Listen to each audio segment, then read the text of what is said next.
Nasepangs ang ilang estudyanteng naribago sa unang araw ng pagbubukas ng klase. Ang iba naiyak pa, kaya si teacher may pakulo. Nasa frontline ng balitang yan si Laila Pangilinan.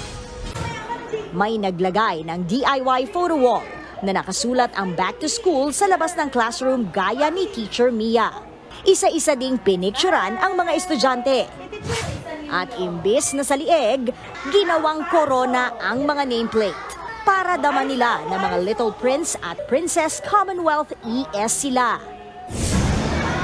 At nang dumating na ang dismissal, parang umattend lang ng children's party ang mga chikiting.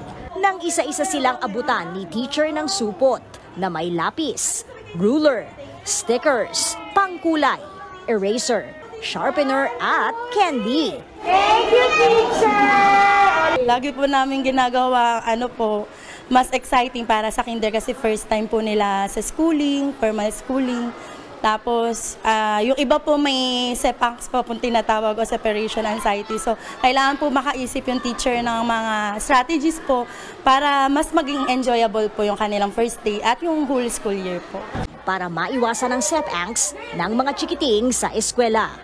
Kausapin nila na wag nilang negative na sabihin yung encouragement na wag ka makulit kasi magagalit si teacher. So instead na ganun po, magpakabait ka para marami kang stars, may reward si teacher, mabait si teacher, masaya yung marami classmates.